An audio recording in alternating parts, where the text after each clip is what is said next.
ब्रेकनंतर बुलेटिनमध्ये आपल्या सगळ्यांचं पुन्हा एकदा स्वागत। शिखर बँक कर्ज घोटाळा प्रकरणी कोर्टानं क्लोजर रिपोर्ट स्वीकारलेला आहे। क्लोजर रिपोर्टमध्ये उपमुख्यमंत्री सुनेत्रा पवारांसह 70 आरोपी निर्दोष असल्याचं समोर आलंय।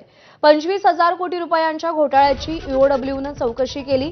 कोणताही दंडनीय गुन्हा सिद्ध होत नसल्याचं न्यायालयाकडून नमूद करण्यात आलेलं आहे। अण्णा हजारे आणि अन्य व्यक्तींच्या याचिका न्यायालयानं सध्या फेटाळलेल्या आहेत।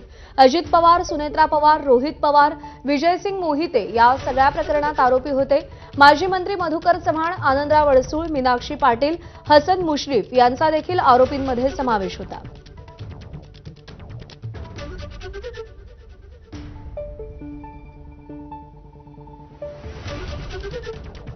उपमुख्यमंत्री सुनेत्रा पवार यांना हा दिलासा मानला जातोय। सगळ्याच आरोपींना हा दिलासा आहे।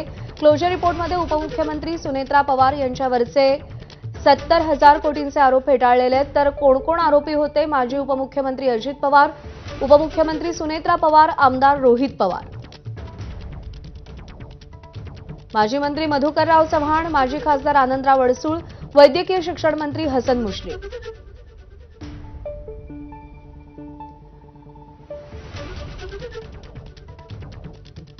तर शिखर बँक कर्ज घोटाळा प्रकरणी कोर्टानं क्लोजर रिपोर्ट स्वीकारलेला आहे। सुनेत्रा पवारांसह 70 आरोपी निर्दोष असल्याचं समोर आलंय। 25,000 कोटी रुपयांच्या घोटाळ्याची ईओडब्ल्यूनं चौकशी केलेली होती। कोणताही दंडनीय गुन्हा सिद्ध होत नसल्याचं न्यायालयाकडून नमूद करण्यात आलेलं आहे।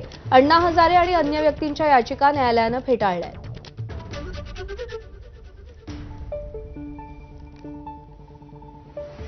आणि यानंतर बुलेटिनमध्ये काही महत्त्वाच्या बातम्यांचे सविस्तर अपडेट।